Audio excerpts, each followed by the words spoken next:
When I was 7 years old and my sister was just 5 years old, we were playing on top of a bunk bed.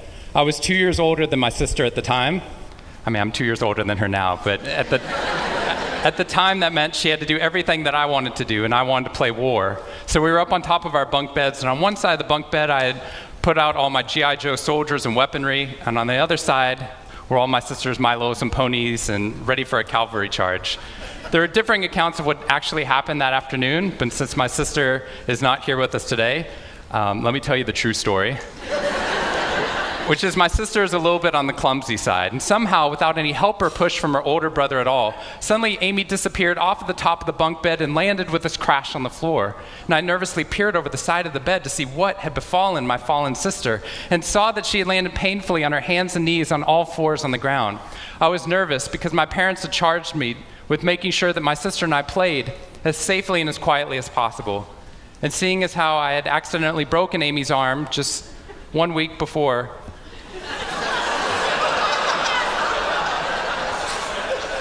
heroically pushing her out of the way of an oncoming imaginary sniper bullet, for which I have yet to be thanked. I was trying as hard as I could.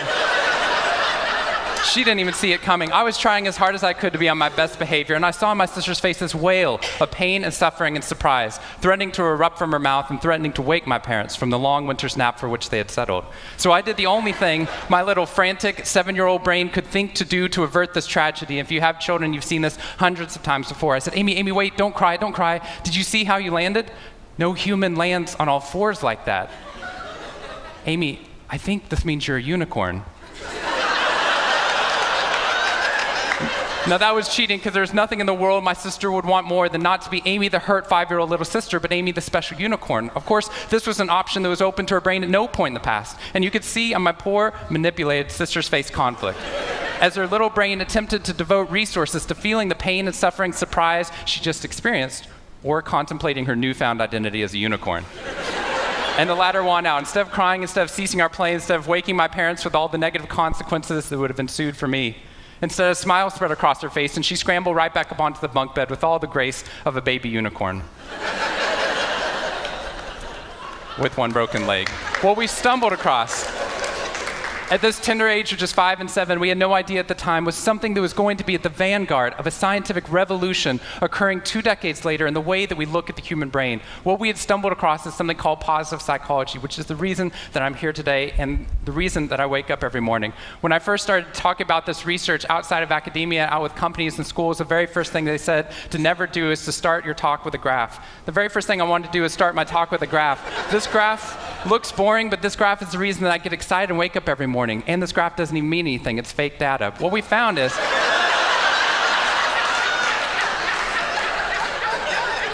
if I got this data back studying you here in the room, I would be thrilled, because there's very clearly a trend that's going on there, and that means that I can get published, which is all that really matters. The fact that there's one weird red dot that's up above the curve, there's one weird in the room, you know who you are, I saw you earlier. That's no problem. That's no problem, as most of you know, because I can just delete that dot. I can delete that dot because that's clearly a measurement error, and we know that's a measurement error because it's messing up my data. So one of the very first things that we teach people in economics and statistics and business and psychology courses is how, in a statistically valid way, do we eliminate the weirdos? How do we eliminate the outliers? So that we can find the line of best fit, which is fantastic if I'm trying to find out how many Advil the average person should be taking, too. But if I'm interested in potential, if I'm interested in your potential, or for happiness, or productivity, or energy, or creativity, what we're doing is we're creating the cult of the average with science. If I ask a question like, how fast can a child learn how to read in a classroom? Scientists change the answer to, how fast does the average child learn how to read in that classroom? And then we tailor the class right towards the average. Now, if you fall below the average on this curve, then psychologists get thrilled, because that means you're either depressed, or you have a disorder, or hopefully both. We're hoping for both, because our business model is if you come into a therapy session with one problem, we want to make sure you leave knowing you have 10. So you'll keep coming back over and over again. We'll go back into your childhood if necessary, but eventually what we want to do is to make you normal again. But normal is merely average. And what I posit, and what positive psychology posits, is that if we study what is merely average, we will remain merely average. That instead of deleting those positive outliers, what I intentionally do is come into a population like this one and says, why?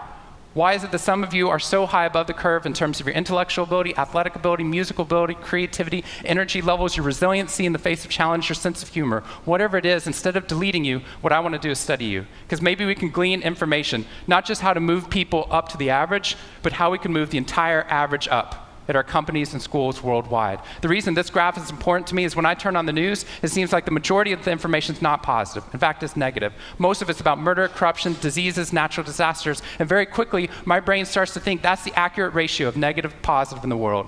What that's doing is creating something called the medical school syndrome, which if you know people who have been to medical school during the first year of medical training, as you read through a list of all the symptoms and diseases that could happen, suddenly you realize you have all of them.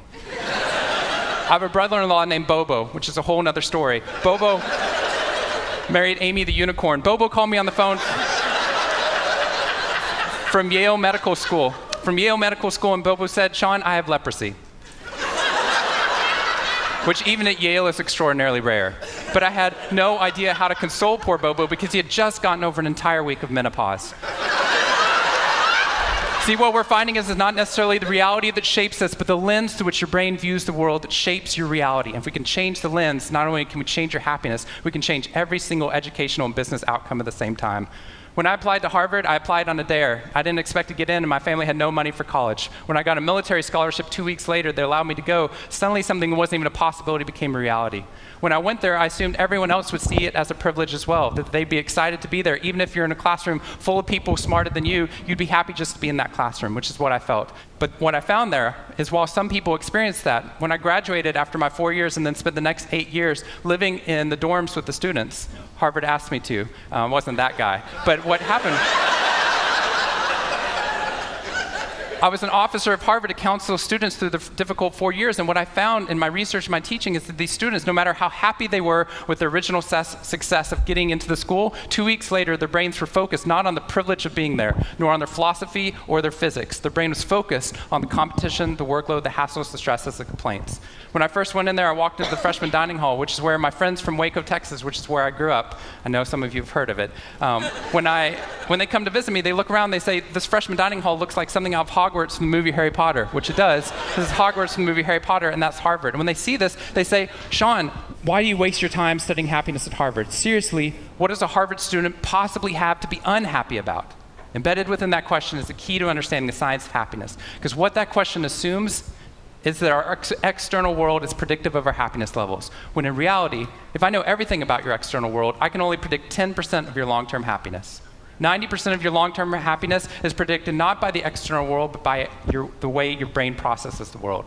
And if we change it, if we change our formula for happiness and success, what we can do is change the way that we can then affect reality. What we found is that only 25% of job successes are predicted by IQ. 75% of job successes are predicted by your optimism levels, your social support, and your ability to see stress as a challenge instead of as a threat. I talked to a boarding school up in New England, probably the most prestigious boarding school, and they said, "We already know that." So every year, instead of just teaching our students, we also have a wellness week, and we're so excited. Monday night, we have the world's leading expert coming in to speak about adolescent depression. Tuesday night is school violence and bullying. Wednesday night's eating disorders. Thursday night is illicit drug use. And Friday night, we're trying to decide between risky sex or happiness. I said that's most people's Friday nights.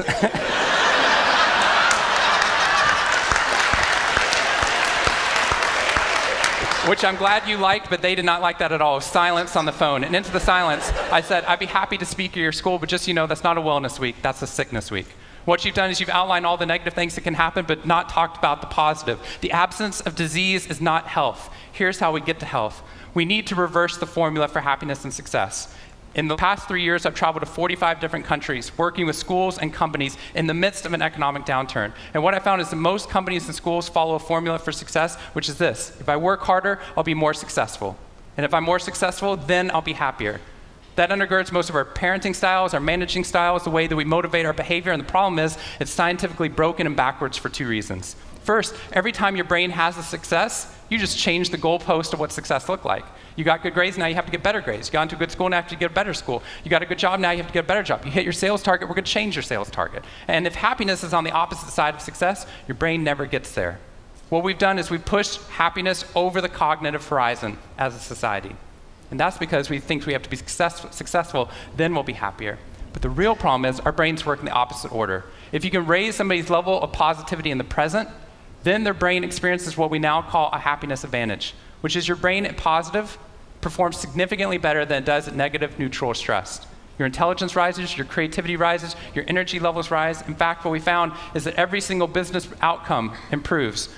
Your brain at positive is 31% more productive than your brain at negative, neutral, or stressed. You're 37% better at sales. Doctors are 19% faster, more accurate at coming up with the correct diagnosis when positive instead of negative, neutral, or stressed, which means we can reverse the formula. If we can find a way of becoming positive in the present, then our brains work even more successfully as we're able to work harder, faster, and more intelligently. What we need to be able to do is to reverse this formula so we can start to see what our brains are actually capable of. Because dopamine, which floods into your system when you're positive, has two functions. Not only does it make you happier, it turns on all the learning centers in your brain, allowing you to adapt to the world in a different way. We've found that there are ways that you can train your brain to be able to become more positive. In just a 2-minute span of time, done for 21 days in a row, we can actually rewire your brain, allowing your brain to actually work more optimistically and more successfully. We've done these things in research now in every single company that I've worked with, getting them to write down 3 new things that they're grateful for 21 days in a row, 3 new things each day. And at the end of that, their brain starts to retain a pattern of scanning the world not for the negative, but for the positive first.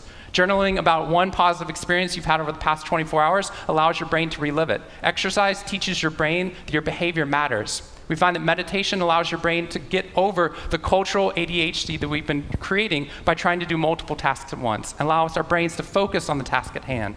And finally, random acts of kindness or conscious acts of kindness. We get people, when they open up their inbox, to write one positive email praising or thanking somebody in their social support network.